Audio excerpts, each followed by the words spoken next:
Generative AI reached 40% adoption, this is US data, in 2 years. The internet took about 6 years to reach the same level of adoption, and personal computing, so having computers in your house, I remember growing up, I'm older, took 12 years. It took 12 years for 40% of people to have computers in their house. So Gen AI is just moving a lot faster than all of these other technologies. Good morning, everybody. My name is Kyle, and this is the AI with Kyle daily news and update show. I'm going to be running through the latest information in the world of artificial intelligence, giving a bit of commentary and also answering questions from the audience who are joining me today. So the first piece of news, for those of you who missed it, last night there was a Apple conference where Apple showed us everything new that they are launching, specifically the iPhone 17, which looks very nice. Like, I have not looked at iPhones in the last few years and thought, I actually quite want that iPhone. That looks lovely. The iPhone Air in particular is a beautiful looking piece of equipment. I don't know what the performance is like. I don't know what the batteries are, but it's gorgeous looking. However, what they did not talk about, and it was glaringly obvious, they did not talk about artificial intelligence at all. So about a year ago, they were pushing Apple Intelligence, their incredibly confusingly named version of AI, because it's also AI, but it's Apple Intelligence. And it was a letdown. It was terrible. It was worse than terrible. There was nothing exciting about what they were doing. And Apple have been playing catch up for the last couple of years, really. They have put forward nothing in artificial intelligence. I'm okay with that if they are focusing on what it looks like they're focusing on yesterday, are focusing on hardware and getting new products out to market and focusing their attentions there, not worrying too much about AI, and then waiting, and this is typical Apple, waiting until the technology matures a little bit and then jumping in with the best version of that. That's what they've done multiple times. They did not invent the iPod. We had things like Zunes before that. We had the Creative Labs versions. I forget what they were called, but we had MP3 players before we had iPods. We had smartphones before the iPhone came out, but again, Apple perfected the form. And we had tablets. Microsoft had a tablet before the iPad came out. But once again, Apple sat back and waited a year or two until the technology started to mature, until there was a proof of the market demand, and then they launched what is basically the ultimate version of that hardware. They may be doing something similar with AI. However, doing so would require them to be training their own models, which we know they are, but we know they're not doing it at the scale required to enter the race with a frontier, a base level model like an OpenAI's ChatGPT, like an Anthropic's Claude, or even like an xAI's Grok. That requires a huge amount of investment in data centers, and it does not appear like Apple are doing this, despite having huge boatloads of cash that they could put into this. So they may surprise us one day and say, here we go, here is the ultimate form of generative AI. I know we kept you waiting, but boom, here it is, and it's going to take over the world because suddenly it's in billions of devices. But it would be one hell of a magic trick for them to pull that off, honestly. So what we saw instead yesterday was primarily a hardware reveal with no mention of artificial intelligence. They have totally left that behind. Previous conferences from Apple, they were trying to push it, but they were pushing things like the memojis, AI generated emojis and stuff, and it was bad. It wasn't very good. So interesting to see that they are just not bothering with artificial intelligence, or they're holding something back. Sam Altman, head of OpenAI, he tweeted, "The first new iPhone upgrade I have really wanted in a while looks very cool." And I agree with this sentiment entirely. The iPhone Air looks fantastic. I don't know, how much is it? Am I gonna end up buying one this week? $1,000 with pre-orders starting on Friday in advance of general availability on the 19th of September. Do I need an $1,000 phone? Probably not. Let's be honest. So I wanted to highlight on this Twitter feed. Here we go. So somebody jumped in and they said to Sam Altman, the head of OpenAI, tell them to replace Siri with ChatGPT voice. And Sam Altman responded, surprisingly. He said, that, to be honest, sounds like a great idea. I am supportive.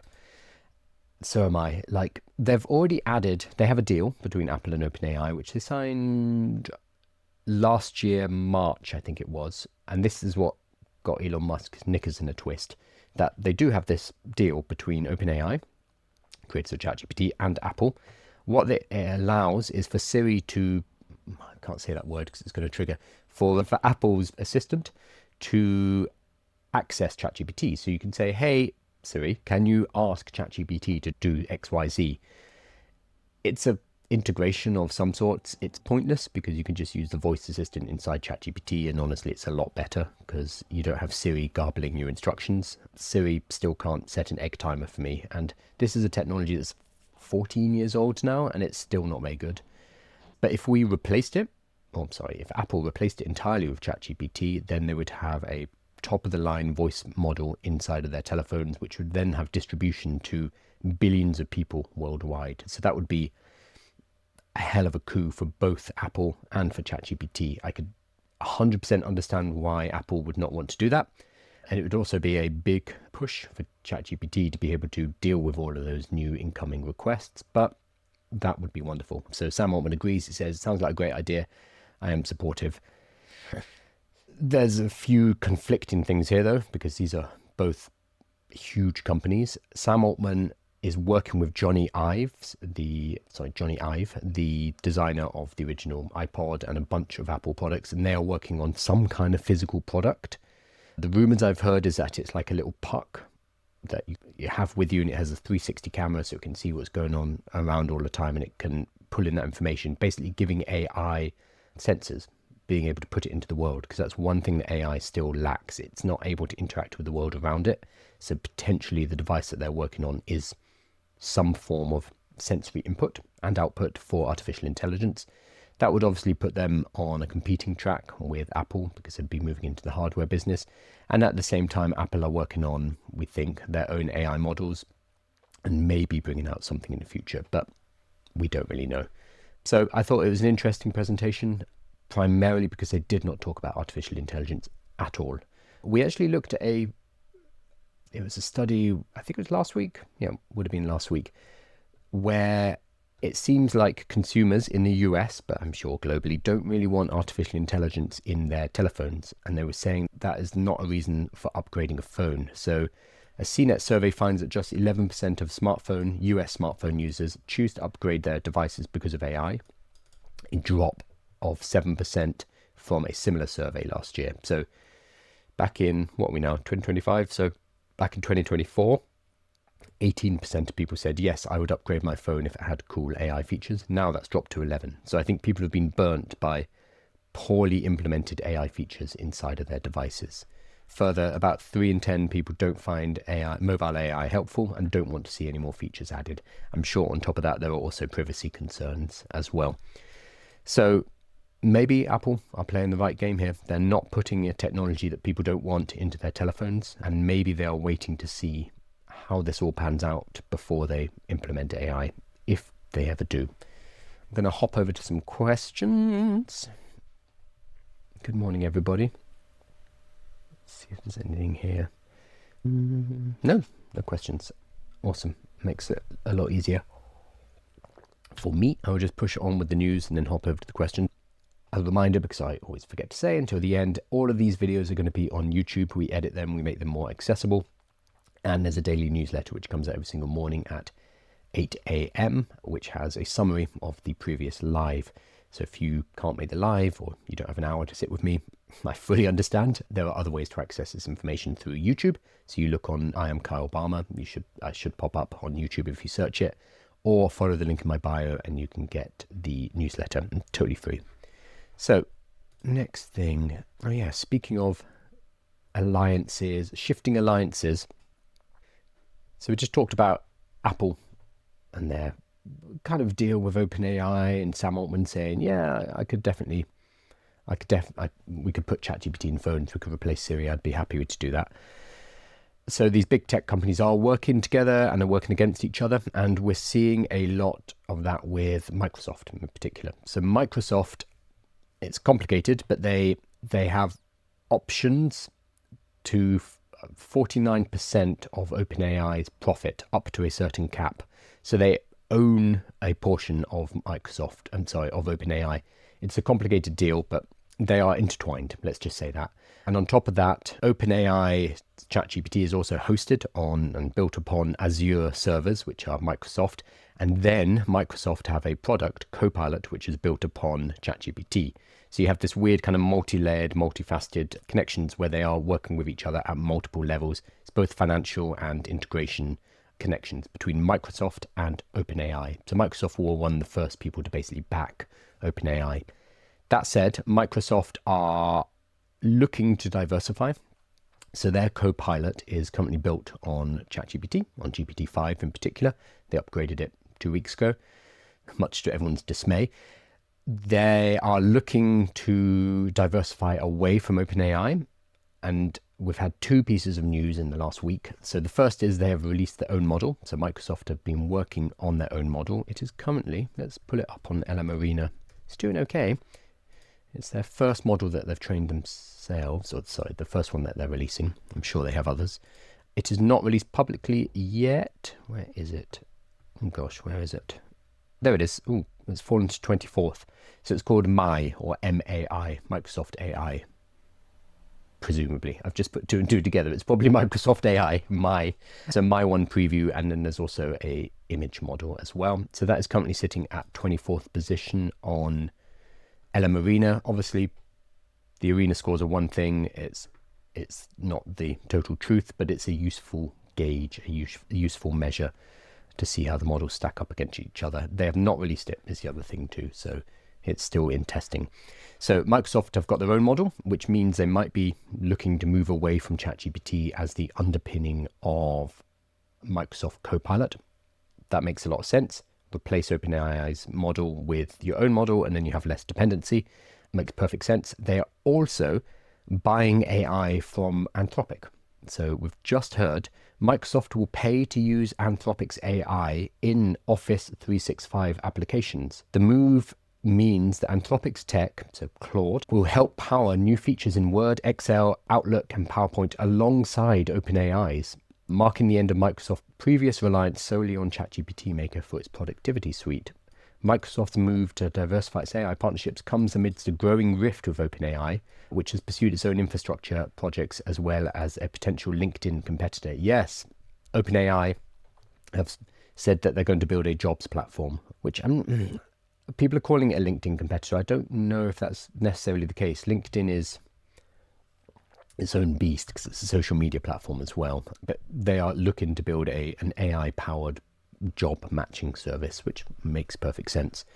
Microsoft's Anthropic deal also comes as the company negotiates a new deal with OpenAI to secure access to its AI models after a pending for-profit restructuring, still pending, but the information, this is where they're getting it from, that says the move isn't a negotiation tactic. Leaders at Microsoft believe Anthropic's latest models, Claude Sonnet specifically, perform better than OpenAI's in certain functions like creating aesthetically pleasing PowerPoint presentations. Okay, I agree. I think Claude is a wonderful model, and it's a very good model. And this makes sense. Having access to multiple models allows you to deploy them for what they are best at, and all AIs are slightly better at different things. So why not do that if you have that as an option? This isn't the first time Microsoft has branched out though. While OpenAI is the default model, Microsoft offers other models like xAI's Grok and Anthropic's Claude through the GitHub Copilot. Microsoft is also trying to set itself up for self-reliance. The company recently introduced its first 2 in-house models, My Voice 1 and My 1 Preview. So we are seeing they're calling it a rift. I think it's more like a diversification. These are companies that are realizing they cannot be overly reliant on each other, and they're going to get on with doing their own things. This is also because their actual connection and the 49% that Microsoft have options on is quite a messy deal, and I think they're both outgrowing the partnership. So I don't see this as necessarily an acrimonious split, but instead 2 companies who realize AI is the future. This is what they need to invest in, and they are working out their own projects and probably continuing to work together. I don't think Sam Altman is going to have a rift with Microsoft in the same way that he has with Elon Musk, probably because there are less egos involved there. But we will see. It's very interesting and good, fantastic news for Anthropic. I'm glad that people have finally waken up and realizing how good Claude is, how good Anthropic is, and that they're absolutely knocking it out of the park with their models. If you have not used Anthropic, I highly recommend you do. For full disclosure, I do get Claude for free. I'm on the max plan or whatever it is. So Anthropic give that to me for free, but I'm not paid to say anything on their behalf. It's just to give me access to new features so that I can bring them to people. But I've been using Anthropic and Claude and paying for it for years because, in my opinion, it's better than ChatGPT at a lot of functions. So definitely try it if you haven't already. I'm sure I normally get some people in chat who are Claude maximalists as well. What was that one you just mentioned? Claude. So Claude, C-L-A-U-D. Weird name, not a very good name. So they have two models in particular called Sonnet and Opus. Sonnet is like their workhorse model, and Opus is their more in-depth thinking model. I would say, so if you're using the $20 a month plan, Opus is almost unusable, and they know this is a criticism. Opus is almost unusable because it uses your credits so quickly that you'll put in a couple of prompts and boom, you're done for the day, which on a $20 a month plan seems unfair. On the $200 a month plan, that's the one I'm on, 200 or 100 and something, you get almost infinite use. You can use it a lot more, but it really, what it means is their Sonnet plan is what you're using on the $20 a month, and the Opus plan you only really get access to actually use it on the much higher plan. Also, they have Claude Code, which is, I know it's had a lot of criticism in the last couple of weeks, but it is still probably one of the best tools for coding, for building software. They've had some issues over the last week. Let me pull it up actually, because it's pull up their Twitter. They've had some issues where people were complaining, mainly on Twitter and Reddit. This is where kind of the front edge of the news comes from, that Claude had become stupid over the last few weeks. And we get this all the time on Reddit and on Twitter, with suddenly people are saying, oh no, the models used to be good and now it's got a lot worse. Generally, it's just people starting to use it for more complex tasks and running into the edges of its functions and starting to hit those limits. However, in this case, Anthropic actually came out and said, oh no, it has had degraded performance for the last few weeks. Let me see if I can find it. Where's it gone? They've got rid of it. Anthropic Claude degraded. Let me find it. Okay, I'm going to have to look on Reddit. So they had a number of issues. Here is the official report. It said, resolved issue 1, a small percentage of Claude Sonnet 4 requests experienced degraded output quality due to a bug from August the 5th until September the 4th. 1 month. With the impact increasing from August 29th to September the 4th. A fix has been rolled out and the incident has been resolved. So that's all we got told basically. Is, oh yeah, we had some degradation in performance for a month. So it looks like all the people who were complaining about Claude over the last month have potentially been right, and there has been a real issue. That said, so don't let this stop you from trying it out, because one, they've fixed whatever this problem is. They fessed up to it, more importantly. They said, whoops, it went horribly wrong, but it is generally a really good model. So whenever I'm doing any writing or any kind of deep thinking, Claude is the go-to. It's out of the box, the writing style of Claude is just much better than ChatGPT has that. It feels like ChatGPT. You can read something and be like, oh, it's ChatGPT. Claude doesn't have that. It has a much better written style, and it requires less editing and work with. And it's also fantastic at code. So if you do any building, then Claude is going to be a top tool that you're going to be wanting to use. I believe Lovable now uses Claude in the back end. Don't quote me on that, I might be wrong. I know that they briefly made GPT-5 available. When GPT-5 came out, Lovable was like, hey, we've got GPT-5, and they had a little switcher so you could turn it on. That has disappeared, which tells me that it didn't go very well as an experiment and they've gone back to Claude, because Claude generally knocks coding tasks out of the park and it gets better and better as well. So yeah, give it a go.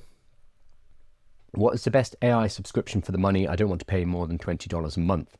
Am I being unrealistic with 20 per month? No, not at all. It depends what you want to use it for. If you want to code, if you want to build products, you'll probably need something. You'll probably need to hook into the API. You're probably going to need something a bit more, probably Claude Code. That said, if you're just using AI on a daily basis, if you're just using it for questions, if you're just using it for research, etc., then $20 a month is more than enough. I would actually say check out Perplexity Pro. So Perplexity Pro gives you access. Let me pull it up. I'm going to tell you how to get it for free too.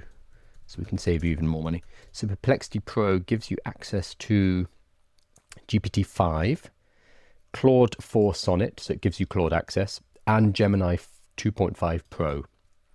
Honestly, these are the best models right now. I think it also gives you, access to O3, which is ChatGPT's reasoning model, Claude 4 Sonnet Thinking, and Grok 4, if you want to use Grok. So it gives you access to all of the other models. What you do not get are the specific tools related to having those subscriptions. So if you pay $20 a month to ChatGPT, you get more. You get things like persistent memory, you get projects, you get image generation, etc., etc. You get all of the additionals that are around the model. If you use Perplexity Pro, you get access to the models, so you can ask questions, but you don't get all of the additional stuff.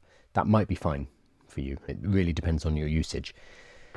So one Perplexity Pro subscription, which is $20 a month, will give you access to all of the other models.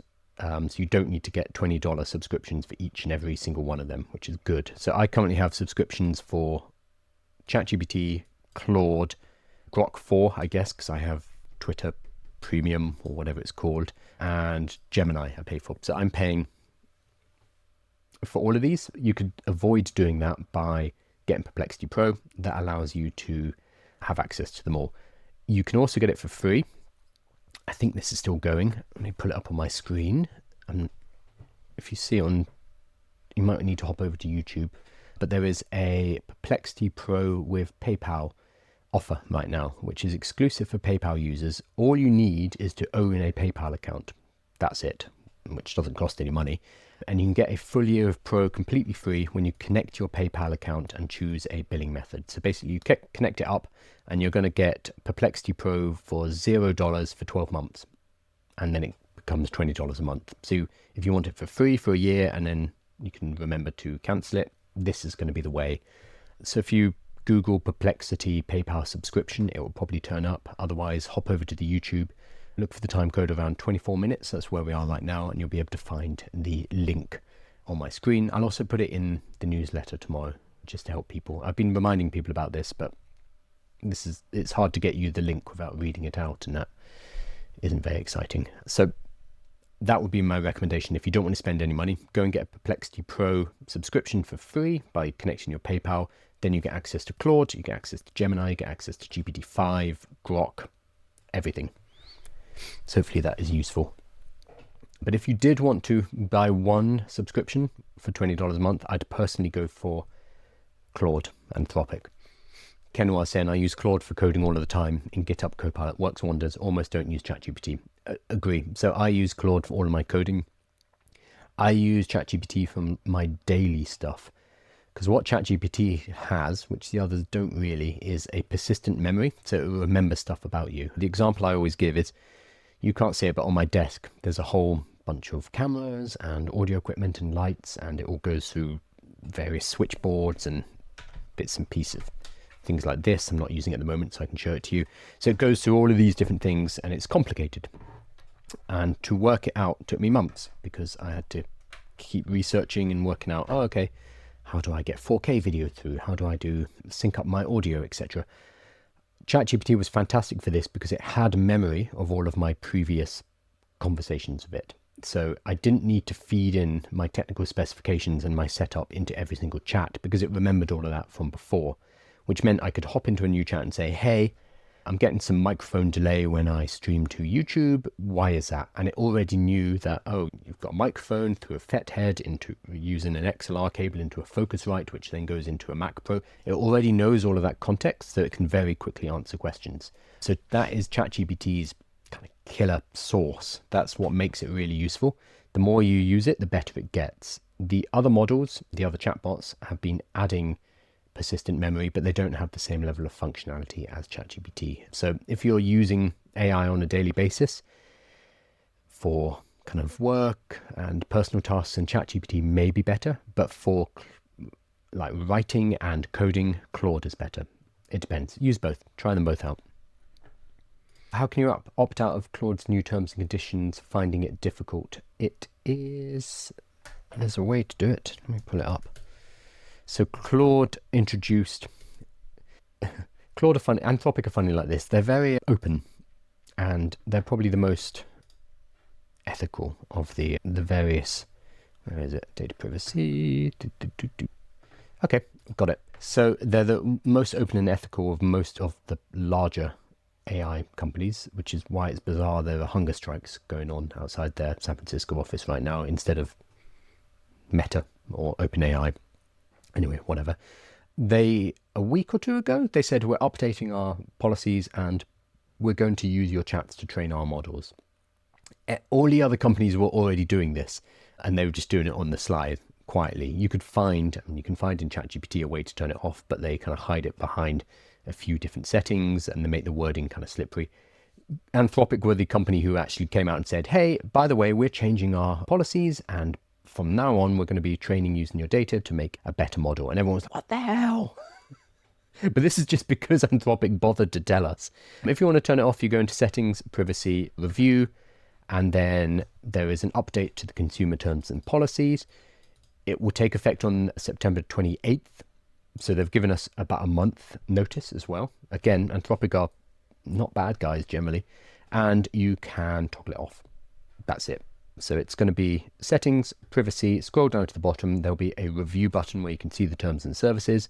Then there's you can help improve Claude, switch that off, and then click accept, done. That is it. So yeah, they got a lot of flack for it, but I think it's just because they bothered to tell people what they were doing, and most AI companies do not do that. Ben says, what do you do for a living to need all those subscriptions? Well, I talk about artificial intelligence, so I need to know what is happening. I give workshops to companies, teaching them about how to use AI on a day-to-day basis, teaching their staff how to use it. So I need to be fully up to date on everything. So I now, I'm getting free subscriptions from a lot of the companies because I talk about their stuff. So I've got a deal with, not a deal, so I've got an agreement with Anthropic, and they give me Max for free. I've got one with OpenAI as well. So I get access to the top levels of free, which is, I'm fully happy to disclose that, but that allows me to check out the new features and to be able to talk about them faster than everyone else. Like I just got access to Claude, the Claude Chrome extension, which they've rolled out to about 1,000 people, and I need to do a video on that and talk about it before they release it publicly. But it's not like a money transaction. They just give me access. I get to play around with it. I can talk about it if I want to. I don't even need to be nice. That's why even on these streams, I will talk about problems with Anthropic. I'll talk about problems with OpenAI. I'll definitely talk about problems with Meta, because none of them are paying me, but they give me access generally for free. AI founders do short form social media, but few views. Is it because viewer base is customer rich? No, probably because their content's not good. If you're not getting many views, there's a problem with the content. There could be a number of different reasons. Probably the hooks are not good. Or if they are founders, I imagine you see this again, not just in AI, but in all industries, founders tend to just talk about their product. They don't talk about themselves, and they don't talk enough about what the customer's actually interested in. So if these founders are getting low views, that's probably why. It's probably because their social media short form is not very good. Simple as that, really. If I have ChatGPT Plus and Gemini Pro and don't care about Grok, is there even a need for Perplexity? So Perplexity used to be, the unique selling point used to be the fact that it cited sources. So let's go back a year or two. You'd ask ChatGPT for something, for some research, some market research, for example, and it would happily go ahead and make a report for you. And you'd have to question, like, okay, where did you get this information from? Or you'd have to go and double check the information on Google, because it would just make stuff up sometimes, because it would fill in the gaps and try to please you and create something that looked like feasible market research. What Perplexity did, and they did this a couple of years ago, was every time you did a Perplexity search, it would go and look online, and it would pull in about 20 to 30 different sources. It would use those sources to prepare its answer, and then it would cite them. There'd be literally, what they're called, oh my God, like footnotes. There'd be little numbers and footnotes, and you could follow the sources and see what it was citing. So that was its killer application about 2 years ago or so. Since then, all of the main models, so ChatGPT, Claude, Gemini, all of them have added the ability to search the web. And that with that comes the ability to source and cite the information and where it's coming from. So that means Perplexity's unique selling point isn't very unique anymore. So I used to recommend it as the best one for research. Now I'm not so necessary, because you can put the other models, so you can put the main models, ChatGPT, Anthropic, etc., into deep thinking mode or research mode, and they're going to be able to do the same thing. So you don't need a Perplexity subscription, I would say. The main reason that I was recommending it in that case was somebody was budget conscious and they didn't want to get all of these subscriptions, which I 100% understand. So I wanted to point out there's a free version of Perplexity Pro, which you can get by connecting with your PayPal account, and that gives you access to basically all of the models for free for 1 year. So it's a good way to try them all out. Spark Insight. What platform is best for creating PowerPoint type presentations? So creating decks, creating presentations, you'd think that PowerPoint would be really good at this because they've added AI into it. It's not. So the Copilot inside PowerPoint is a bit rubbish. That is why, potentially, Microsoft are now teaming up with Anthropic to add Claude into PowerPoint. So Claude is much better at designing PowerPoints than ChatGPT, for example, and it's going to be better at doing it inside Copilot. That is the idea. However, there are purpose-built tools that do this really well. My favorite is Gamma, so Gamma. You've probably heard of this, or some of you will have. Gamma.app. It is just a tool that does exactly this. It creates presentations using artificial intelligence. What I think differentiates Gamma from a lot of the other kind of competitors in this space is the fact that they have a good taste level. A lot of AI-driven design has no taste at all, and it looks like trash, basically. Gamma, out of the box, looks good.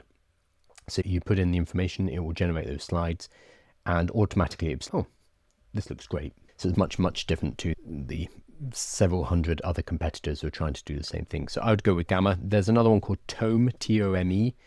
I think they're still going. Let's try. Yes, they are. Always have to check with these AI apps. I think they're still going. Their page isn't loading very well. Maybe I can't recommend them. Their page isn't loading for me properly. So I'd go with Gamma. That's a shame. Tome was very good. If anyone from Tome is watching this or sees this later, correct me if I'm wrong, but it looks like, yeah, Tome is dead. Okay, Gamma, nice and easy. With Revolut Metal, you get a free Perplexity Pro account for lifetime. Really? I have Revolut Metal. I was about to wave it, but I shouldn't do that on stream. I was about to show my credit and my Revolut card on stream. I have Perplexity. I have Revolut Metal, so I need to check that. AI to place loads of jobs. Will our role turn to helping people use AI in life instead of work? We don't know if it's going to displace jobs. It is starting to, we think, with entry-level jobs, but nobody really knows what's coming. We can make educated guesses, but this is unprecedented. It's a technology that we haven't really seen the likes of before. The internet's probably the closest, but this goes beyond that. So we don't know what it's going to do to jobs. We know there's going to be disruption, especially for the next few decades, but we don't really know what shape or form it's going to take. In the meantime, helping people to use AI is a good way for you to make money, personally. So that's when I go and give workshops, I charge a couple of $1,000s per hour to give a workshop. So for the next 5-10 years, that's going to be a good way to make money. Absolutely. Beyond that, we don't know. And we do not know what the full impact is going to be on jobs. There is starting to be evidence that it is eating junior roles. So instead of stealing jobs from people at the top, it's not going to be like, oh, Colin's a manager and he goes to work every day, and then one day he goes in and he's found that Colin has been replaced by AI. It's not going to be that. Instead, it's going to be, or it is so far, based on the evidence, the entry-level roles, we need less of them. Because instead of hiring 4 people into a junior position and having them as a team, you might hire one person, and that one person can use AI to be 4 times as productive and to do the work of 4 people. So we're going to see, if you imagine a corporation or a company as a pyramid, we're going to see that bottom, the lower edge, start to collapse, get smaller and smaller. That's already happening. We're seeing huge reductions in job creation, new jobs, and entry-level jobs in the US. And then what will happen from there is that effect will roll up.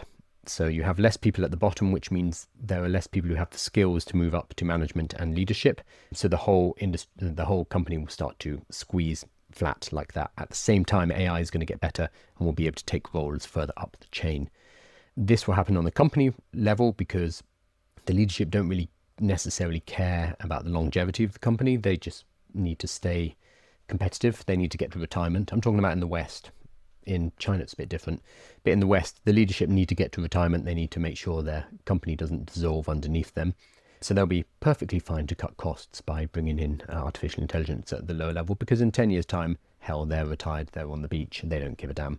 But what's going to happen because of this profit motive is if every company starts to do this and squish in from the bottom, that's going to happen at an industry-wide level as well, because to compete in the industry, you need to do the same in order to cut costs. So we'll see industries that start to lose their bottom and they won't have people to proceed to the upper levels, and we may have a skill drain, basically.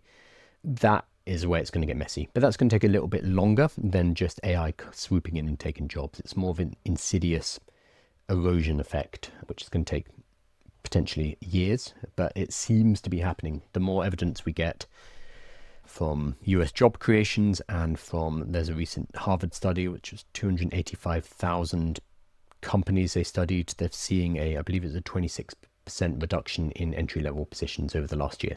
So it's happening.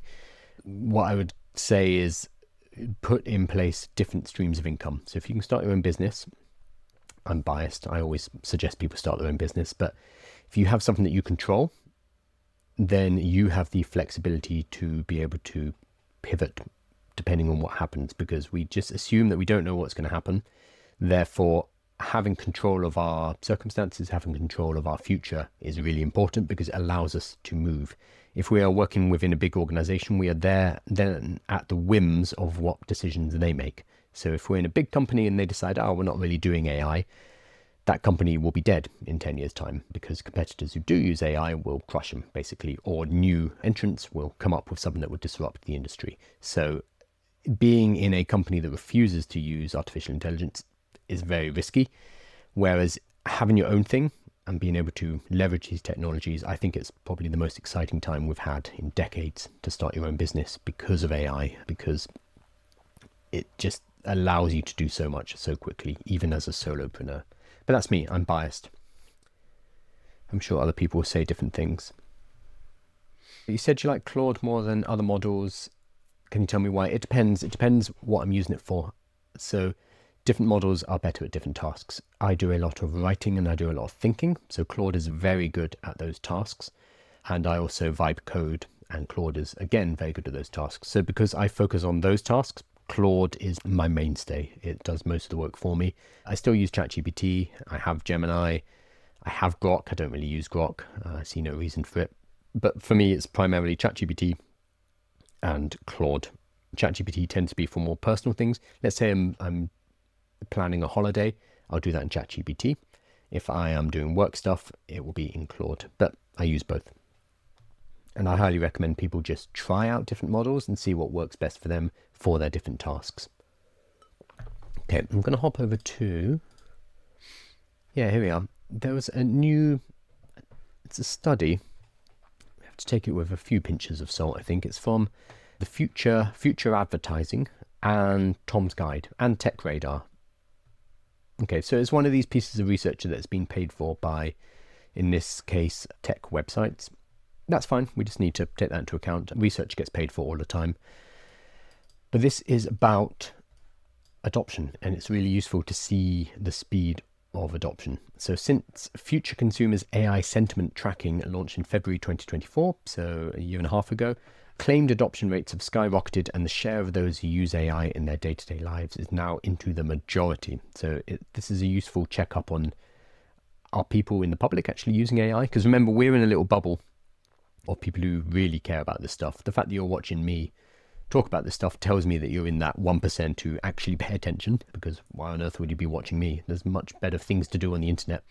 So they asked 2,000 US and UK consumers. It's not that many, but this is a survey, it's not a study. I'd love if they did more than 2,000 though, because that's a bit small.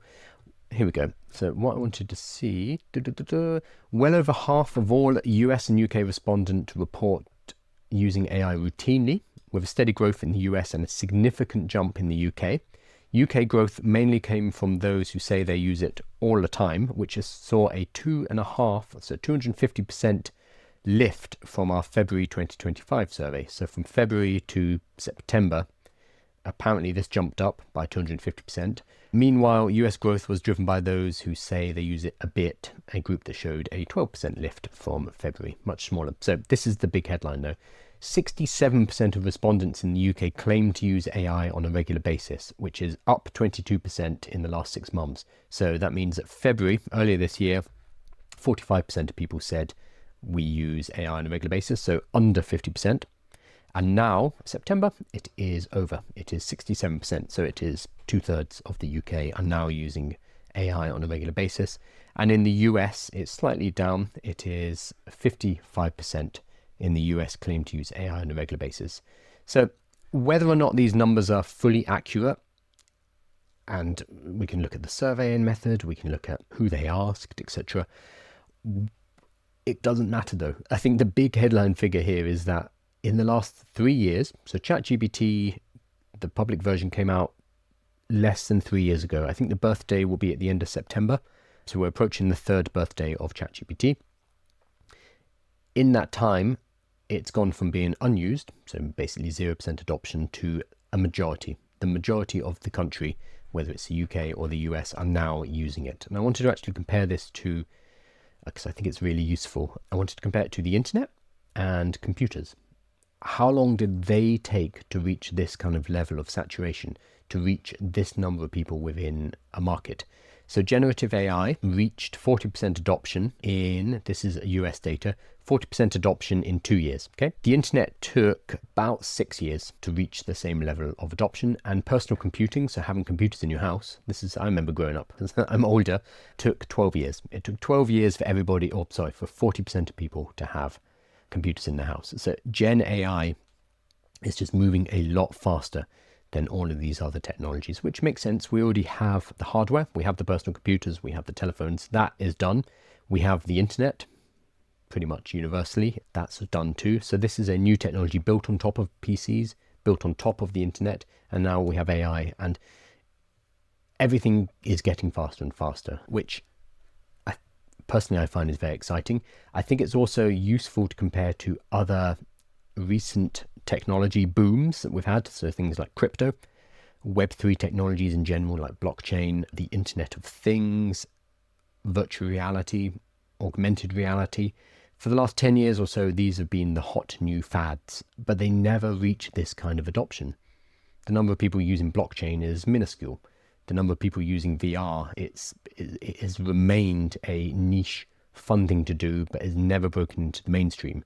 Whereas generative AI, ChatGPT and the like, is much closer to computers, much closer to the internet. It is a technology that has immediately been functional and useful for a large group of people, and has therefore rocketed into 67% of UK homes based on this study. That cannot be said of the other fads that we've had in the last couple of years. So this leads to questions of, is AI a bubble? We can have two types of bubbles. We can have a technological bubble, something like crypto, something like blockchain, where people get really excited about it, but the technology itself is not actually being used. It's a solution in search of a problem. And blockchain is a really cool technology. It just never really found the problem that allowed it to be useful. We might actually get it with AI authentication, but that's a different discussion. Whereas AI has immediately been useful to people of all ages, all over the world, and now the adoption is absolutely soaring as a result of that. So we can have a technological bubble. I don't think that's what AI is. I think AI is closer to the internet, maybe even more important. But that's different to a financial bubble. The VCs over in San Francisco and the stock markets in America can overheat because people are throwing dumb money into AI projects just because it has the word AI in it. And this year in particular, if it's agentic, if it has the word agentic, here you go, here's billions of dollars. That could be a bubble, but that is separate from the technology. So even with the internet, we had a bubble, and then we had a bust in 2000, 2001, it all came collapsing down. But out the end of that, out the back, we had the internet. And we had companies like Google and Amazon and companies that are now the mainstay of the world, basically. because they were built on top of the internet. And I think we're going to see something similar with generative AI. We probably will see a market reset, a financial reset, an investment reset. That does not mean that generative AI is going away. So all these people talking about a bubble and talking about a crash, yeah, they're probably right, but they're talking about a financial bubble. They're not talking about, so they're conflating the financials and the technology. That is incorrect. We will have a financial correction, and then the technology itself will just continue to be used, and it will continue to get better. We will build more on top of it. Whenever you see a doomer talking about the bubble, remember that there are two types of bubbles here, financial and technological, and they do not need to connect. User 2822824883, etc., says, how do you protect your IP or create moats? Do you mean me personally or in general?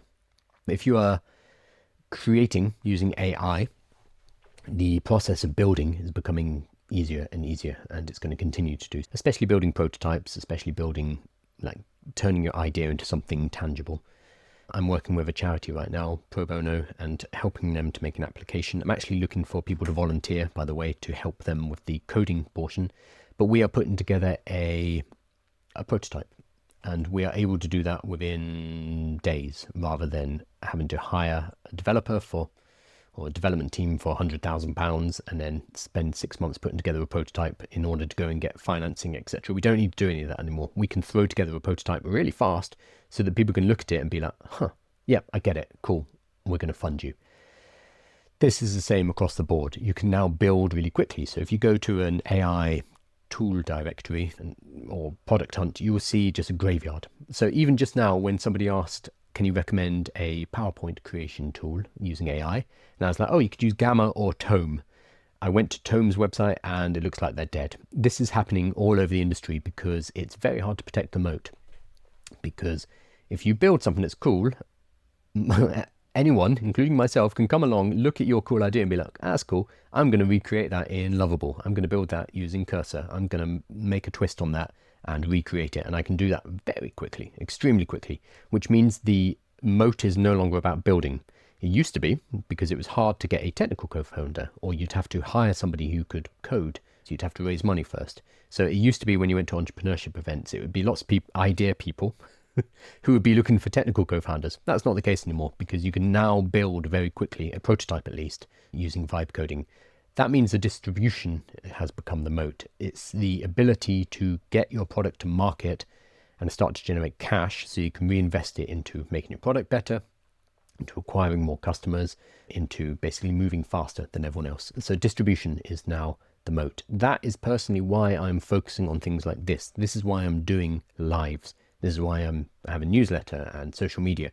I'm building the distribution up first so that when I want to launch something, it's much easier to do that. And I've already done this with a few products. So we did launches of the AI workshop kit, and every time we launch it, it's a 6-figure launch. So we can consistently do that now because we have distribution in place. And that is impossible if you don't have the distribution, because you either need to borrow somebody's audience, which means you split the cash with them. You do affiliate deals, referral deals, for example. You can buy an audience, that's using adverts.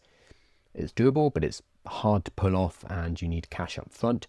Or you can build your own audience, which is what I and many other people are choosing to do, because it then allows you, in this world where building is becoming easier, it allows you to actually get what you're building to market. So on that note, after this stream, which I'll finish up in about 5 minutes, I'm doing my build in public stream where I am building, using Lovable, an application, and I'm going to take it to market probably in 2 weeks or so. I'm building for 1 hour a day. The building portion is not the difficult portion. The taking it to market, making sales, that's going to be the difficult portion. So moat comes from that now. It comes from distribution. And there are many ways to get that, but I think content, talking about what you're building, is a very accessible way. It does require getting on camera. It does require that kind of exposure and that vulnerability, but it is available to everybody who has a phone, can start to create content and start to build that distribution moat. But it's a great question. How do you protect anything? You don't. You just need to have a moat that's made of distribution rather than from your product.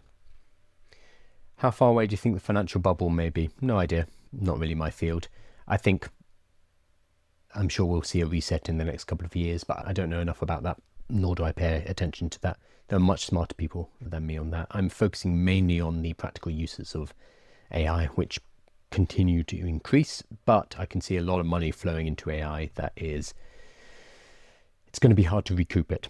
Let's put it that way. The profits required to back up these valuations are going to be immense, and that basically people are betting on getting to AGI and beyond, which may happen, but it's a very speculative bet. So I don't know in terms of timelines. Hello, do you teach people how to use AI on your platform? No, but I'm thinking of putting together a kind of a basic training. It's something that it's been on my mind for a while. I just don't really know what form that takes, because a lot of the time I just tell people, just start using AI, like just start using ChatGPT in your day-to-day life and you'll work it out. But I understand some people want a bit more of a kind of a formal structure, a way to experiment. So it's something I'm thinking of. I just don't know what it looks like, but I'd be very happy to put together a training like that once I work out what it looks like. Great answer, Mind and Glory. Yeah, I'm very honest. When I don't know something, unlike ChatGPT, when I don't know something, I'll just say I don't know. It's a safer bet. There are too many people online who have opinions about absolutely everything. I do not. If I don't know about a topic, I'm not just going to spout off about it. Oh, sorry, user 44486039945. What is a moat? So MOAT. So when you create a business, there's always a question of, hey, I'm doing well, I'm making money, I'm making profit. Other people are going to be looking at what I'm doing and they're going to be thinking, I can do that too. And they will enter the market. So if I am the person who's in the market already, I'm called the incumbent. I'm the person who sits at the middle, or I'm doing well, I'm making money. And then new entrants come into the market and they will challenge my incumbent position. And often they can do this in a much more scrappy way than me, because let's say I've been in the market for 10 years, I've been making money, I've got a team. What that means is you tend to have bloat. You tend to have a lot of people working for you. It's kind of hard to turn the ship around. There's endless meetings, committees, etc. Whereas a new entrant into the market can move fast because it tends to be one or two people, and they're able to see what I, as the incumbent, are doing poorly and very quickly remedy that and produce a new product which is better for the market, better for the customers, cheaper as well. And we see this again and again in business, basically. So AI has sped that up because I can now basically go to a website, dig around, take a few screenshots of their pages, work out what their business model is, work out roughly how the app is working, how they're deploying the value. And I can take that over to a vibe coding tool and say, hey, we're going to make our own version of Product Hunt. Here are some screenshots. Here's the flow. This is how they make money, blah, blah, blah. Let's go. So I can have Claude put together a business plan. I can have it put together a technical plan. It will work out what databases I need, what kind of what I need on my site, etc. I can replicate the product side of that incredibly fast using artificial intelligence. An hour, a very basic version, but an hour or so would be all I need. Previously, it would take a team who were technical, and it would take a longer time. So it was less feasible to challenge incumbents. With artificial intelligence, it's trivial. It's very easy to do. What this means is the distribution and and marketing and people knowing your name, your brand, etc. This becomes the moat. It is not your product anymore. It is instead how you're known in the market. The fact that people know you at all. It's about your marketing channels. It's about your SEO. It's about your social media. It's about all of these other elements around your product that drive people into your business. That is what now protects your business, not your product itself, because it's becoming a lot easier to replicate product, digital product at least. So moat is what protects your business. It used to be product. It is no longer product. It is now distribution. Mind and Glory says, planning to set up an AI account on X, build that distribution. So for distribution, have a look at, I call him out every time we talk about this topic, but I think he did it so well. A guy called YonnyMan.mp4.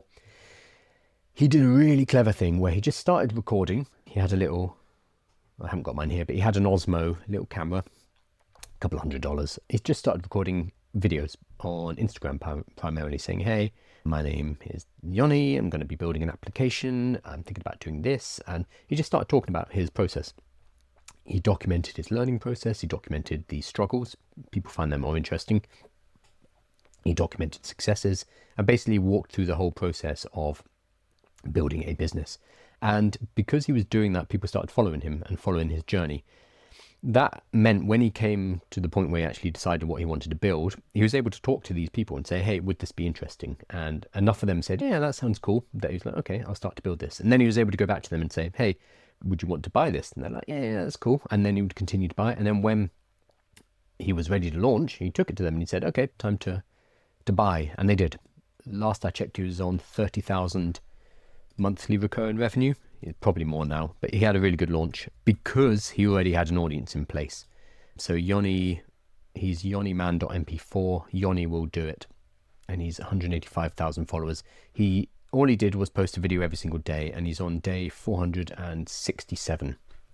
So it's consistency, consistently putting out content, talking about what he was doing and building a product and then launching it to that audience. And he was immediately able to make good money, $30,000+ a month, because he had that audience in place. Whereas what most people do is they build the product in secret, quietly, because they think, oh no, this is a special idea and somebody will steal my idea. And then they will launch it, but they don't have an audience to launch it to. So they go around to big influencers and they say, hey, do you want to promote my product? I'll give you whatever, cut of the revenue, but it's not an attractive deal for content creators or influencers. So it means that this product that they might have spent 6 months building in secret doesn't go anywhere. And we just see these products die, especially in the AI space. There are so many dead products because the distribution channels were not built first. So you have to do that first. This is the new paradigm. This is the new way it works. So I understand if this is upsetting, especially if you don't want to put yourself out there.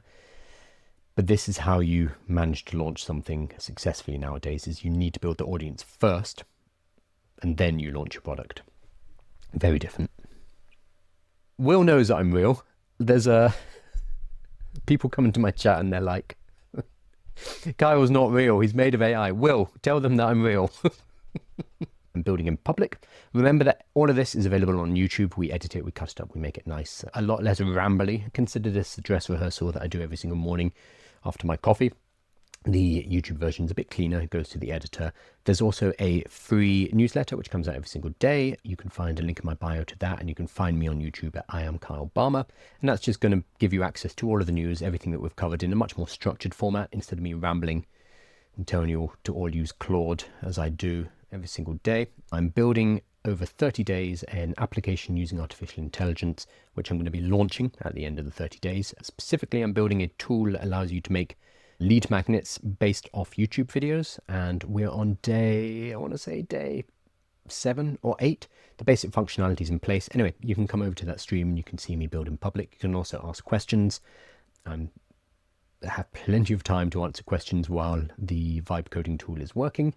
So it's a lot like this, but I'm doing something at the same time. I would say if you are on TikTok, it's going to be better to watch on YouTube. The reason is you can see my screen, it's in 4K, etc, etc. I will set it up so TikTok can see the screen, but it's just not really the same. So come over to YouTube. Also a good reason to subscribe. Please do subscribe. I'm slowly grinding my way up to 10,000 subscribers over on YouTube, but wow, it is hard work compared to TikTok. So please do subscribe. Thank you guys. I will be back tomorrow. And if you want to join me over on the other stream for building in public, I'll see you there. Cheers, guys. Thank you so much. And close this one out.